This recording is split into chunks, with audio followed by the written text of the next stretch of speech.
Good morning, guys. Matthew 8:28 through 34, the end of the chapter. There's a lot going on here. When he came to the other side, to the country of the Gadarenes, two demon-possessed men met him, coming out of the tombs, so fierce that no one could pass that way. And behold, they cried out, "What have you to do with us, O Son of God? Have you come here to torment us before the time?"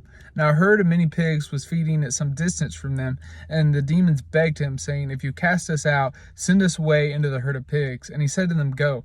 So they came out and went into the pigs, and behold, the whole herd rushed down the steep bank into the sea and drowned into the waters. The herdsmen fled, going into the city, and they told everything, especially what happened to the demon-possessed men. And behold, all the city came out to meet Jesus, and when they saw him, they begged him to leave their region. All right, so again, a lot going on here, a lot I don't understand. But to start, it says when he came to the other side. So this is indicating that he was leaving a Jewish region, going into a Gentile region, right? So left the Jewish culture, going into either non-religious or pagan religious cultures, right? And he's immediately at this tomb encountered by two demon-possessed men who immediately recognize who he is. They recognize him as the Son of God. To me, that's a huge deal. And I think that would be a huge deal to anybody in the presence of this happening, right? Because he's been doing all these incredible things. He's been healing people. The disciples have witnessed him stopping a storm just by saying something. And now two demons recognize him as the Son of God. So this is a big deal. And then they take it a step further and they say, have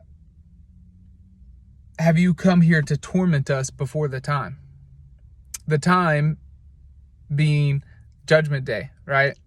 Judgment Day, when God is going to cast them into hell, right? Cast them into eternal judgment. And so they're like, it's not that time yet. Have you come to...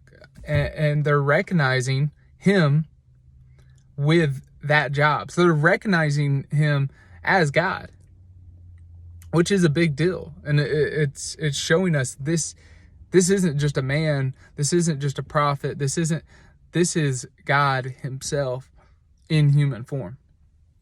And so then they asked to be cast out in the pigs. He cast them out in the pigs. They run off the cliff. This is significant for a couple reasons. One, all right, we're in Jewish culture, you couldn't eat pigs, so wouldn't have mattered. Pagan culture, non-Gentile culture, you could eat pigs. So this was a source of food. This may have been a source of sacrifice for the temple, for their pagan gods, right? And so when Jesus cast these demons into the pigs and the pigs run off and kill themselves, well, that was what they sacrificed and what they ate. So now you've taken away things that are important for their culture, right?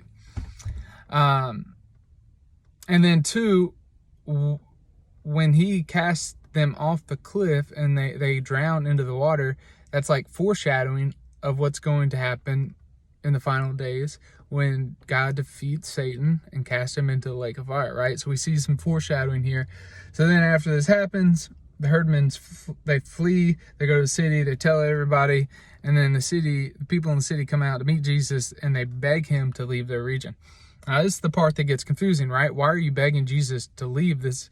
He's doing something, like you just recognized him as God. He casts out these demons, and I don't know.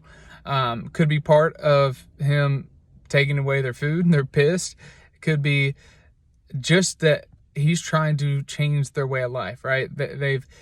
They're worshiping these false idols, these false gods, and he's coming to change that. And that's scary for him, right? It's scary to see demons cast out, and so maybe they were just scared from that. But then for somebody to come in and say, be recognized as God, for them to recognize the way that they've worshipped all this time is wrong, and that there's a different way, a better way, the right way, but it's going to completely change their way of life, it's got to be scary for them. And I think that's how we feel about a lot of things as well. It's like, for me to really fully buy into this Christian thing and give my life completely to God, I have sacrificed so much. My life has to look so much different. I've got to give up these things that I love. I've got to start doing things that I don't want to do. And so I'd rather just push Jesus off, right? But when you know he's God, you can't. You just can't. And that's what so many of us are doing.